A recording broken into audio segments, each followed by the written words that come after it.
பாட்டோடு பாட்டு சேர்த்து பார்ப்போன்ற வந்தாயே ஆராரோ ஆரிரரோ ஆராரோ ஆரிரரோ தந்தத்தினை தொட்டில் கட்டி தங்கத்தினி பூவிளைத்து செல்லமாய் வந்து உதித்த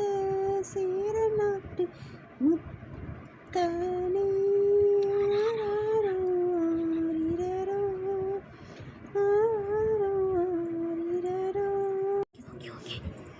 வாழை இலை பரப்பி வந்தாரே